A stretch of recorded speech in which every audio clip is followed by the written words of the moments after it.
अस्सलाम वालेकुम नाज़रीन, माजिद अली हैदरी आपकी खिदमत में हाजिर है। ये कहानी है जनूबी पंजाब से ताल्लुक़ रखने वाली एक कम सन बच्ची जिसका नाम किरण है।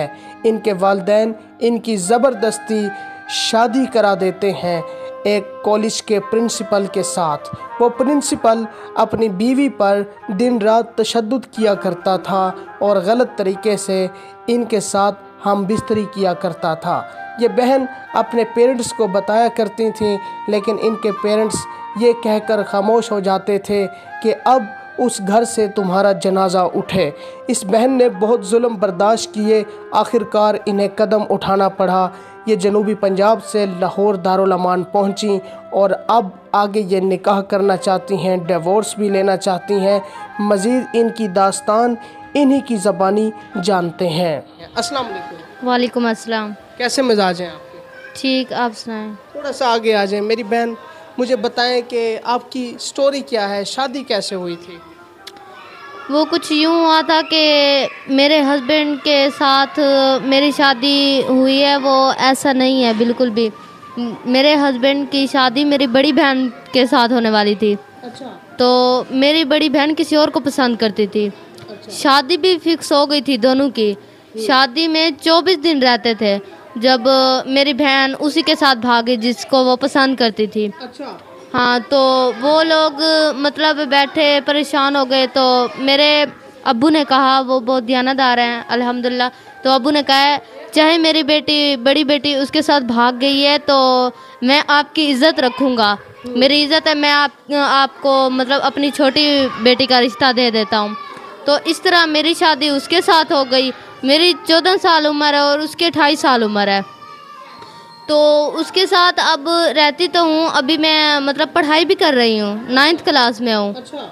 हाँ जी, तो वो स्कूल में प्रिंसिपल है और वो अपने स्कूल में जाता है प्रिंसिपल, मतलब उसकी जॉब है। तो मैं स्कूल स्टडी करती हूँ और वो मतलब मेरी कोई बात नहीं मानता, मुझ पे जुल्म करता है, जुल्म की इंतहा करता है। मैं उसे बोलती भी हूँ कि मुझ पे जुल्म ना करो, मैं अभी आपको बच्ची हूँ, मैं आपको नज़र नहीं आता।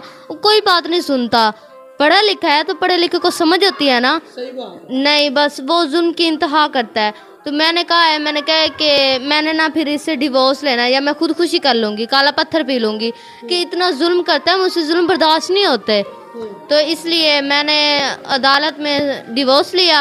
अब मैं दारुल अमान में रह रही हूँ। तो मैं चाहती हूँ कि यहाँ पे मेरी शादी ना हो, मैं अच्छी ज़िंदगी गुजारना चाहती हूँ। दारुल अमान से भी निकलना चाहती हूँ मैं। यहाँ पर बहुत तंगी है मुझे। तो मैं चाहती हूँ कि मेरी शादी किसी अच्छे लड़के से हो और यहाँ पर किसी से ना हो, वो बाहर मुल्क से हो। अच्छा, आप जनूबी पंजाब से ताल्लुक़ रखते हैं? हाँ जी, बिल्कुल। सराइकी हैं? जी जी। सराइकी थोड़ी सी बोल सकती हैं? जी बिल्कुल। मैं भी सराइकी हूँ ना। जी जी, बोले। अच्छा, मेरे को ये दसो कि तुसा अगो शादी जो करना चाहते वे कियो जा नौजवान होवे? मतलब अच्छा जिहा इंसान होवे ताकि मेरे को खुश भी रखे, जुल्म ना करे। जिवें ऊ मेरे उत्ते जुल्म कीते ते मेरे एज जितना नौबत आ गई जो मैं उनके कोलों डिवोर्स करने की मैं खुदकुशी करन ते आ गया। ई ना होवे, बाहर मुल्क च होवे, अच्छा जिहा इंसान होवे ताकि मैं अच्छी जिंदगी गुजार गिना उनदे नाल। अच्छा। हाँ, जुल्म वाला ना। चौखी तेरे शोहर दी? उनदी 1 लाख। 1 लाख। अच्छा, सराइकी में ना मैं बात करता हूँ मुझे हंसी आ जाती है। स्टोरी का थीम ही चेंज हो जाता है क्योंकि लब्बो लहजे पे उर्दू स्पीकिंग आपको पता है फिर। हाँ जी। तो अच्छा, मुझे ये बताएं कि आप जब अपने वालिद साहब को बताती थी कि मेरा शोहर मुझ पे तशद्दुद करता है, मुझे मारता है, पीटता है, वालिद साहब का कैसा रिएक्शन था?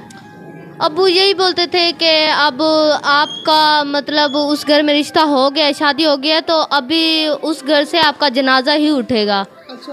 कि मैं आपकी दूसरी शादी नहीं करवा सकता, मैं शादी करवाता फिरूँ, आपको जहेज़ और दूँ, इतना मेरे पास टाइम नहीं है। अच्छा। हाँ जी, अब वो यही कहते थे। फिर मुझे ये कदम उठाना पड़ा जब मेरे बाप ने ही मेरा साथ नहीं दिया, तो फिर मुझे डिवोर्स लेना पड़ा, ये कदम उठाना पड़ा।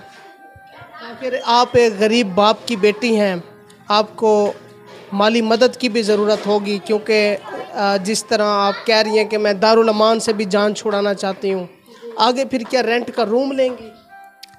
नहीं, अब मतलब उसका अपना घर हो जो लड़का अभी फौरी शादी करनी है, फौरी तौर जी बिल्कुल, मैं अकेली नहीं रह सकती, आखिर ज़िंदगी गुजारनी है मैंने।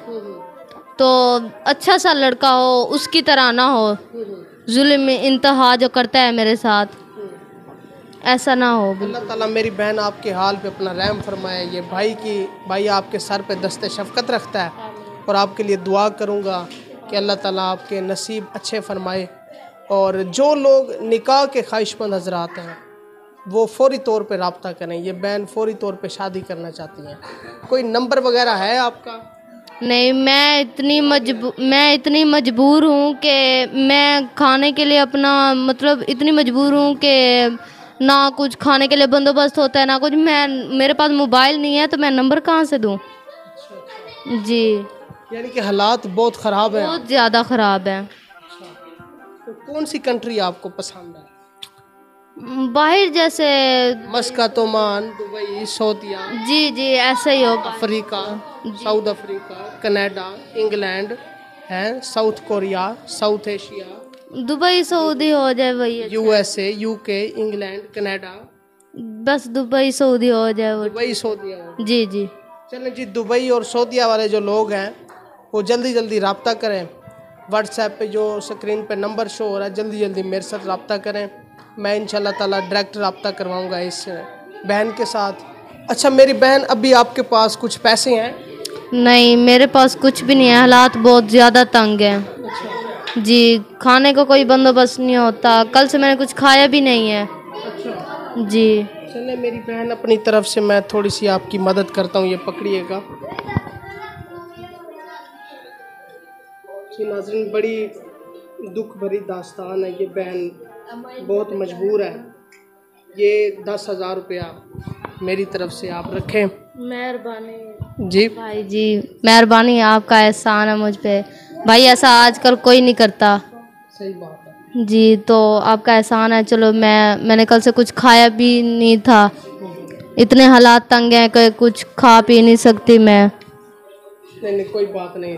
हाँ, जो देखने वाले नाजरीन हैं वो भी बढ़ चढ़ के इंशाल्लाह ताला आपकी मदद करेंगे।